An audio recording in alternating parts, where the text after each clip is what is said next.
بیداری داشته، هیچ سر و صدایی و ادعایی هم نداره، هیچ.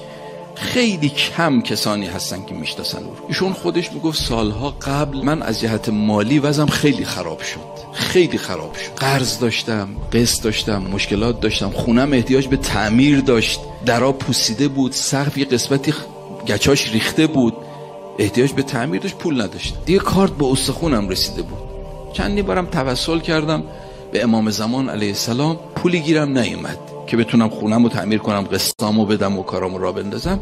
دیگه کارت به استخونم رسیده بود. اتفاقا مشهد بودم، برای گله رفتم پیش امام رضا، برای گله رفتم جلو ذریح وایسادم تو حیاط روبرو، گفتم یا امام رضا، از فرزند شما امام زمان ما یه پولی خواستیم خونمون رو تعمیر کنیم، کوفتم به ما نداد. چون خیلی عصبانی بودم دیگه شروع کردم همینجوری هرچی به زبونم اومد گفتن، با تشر به امام رضا گفتم یه پولی از امام زمان خواستیم خونمون رو تعمیر کنیم، کارمون رو راه بندازیم، کوفتم به ما نداد. میگه همینجوری که داشتم با عتاب و خطاب حرف میزدم با امام رضا علیه السلام، دیدم یه آقای جوانی کنار من و کنار او یه پیرمردی. من هیچ کدومو نمیشناختم، نه اون جوان نه اون پیرمرد، نمیشناختم. خیلی کنار امام زمان علیه السلام حضرت خضر رو دیدن. میگفت اون جوان یه لبخند زد به من، گفتش که آیا اسد حسین، اسم من رو برد، و آیا اسد حسین چیه داری با امام رضا اینجوری حرف میزنی و تشر میزنی؟ گفتم آقا یه پولی خواستیم خونمون رو تعمیر بکنیم، خونه گچش داره میریزه، درا پوسیده است، هیچی به ما ندادن.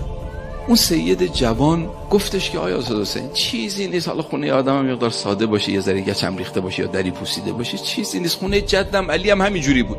دستش رفت بالا گفت خونه جدم علی هم همینجوری بود. این آیا استاد حسین میگه من رد دست این سید جوان، میگه یه مکاشفه خدا بهم عنایت کرد، نشون داد خونه امیرالمومنین و حضرت زهرا رو دیدم. یه خونه خشت و گلی که یه اساسی مختصری رو تاقچه و رو اینور اونورش بود.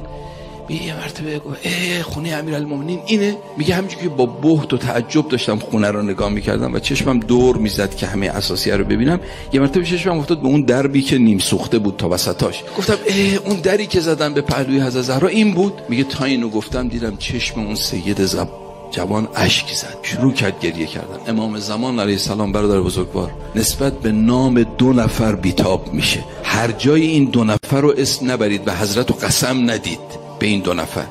یکی نسبت به نام مادرشون حضرت زهرا و یکی هم نسبت به جدشون سید الشهدا. گفت دیدم یه مرتبه چشماش اشک زد. گفت که سید حسین من و جدم علی مرد جنگیم. مرد جنگ دچار احساسات نیست. درب خونش که هیچی، خونش هم آتیش میزنه، اینا چیزی نیست اینا اما سید حسین چرا مادرمون رو زدن؟ چرا مادرمون رو زدن؟ دیگران تاریخ ندارن، برای خودشون تاریخ میسازن.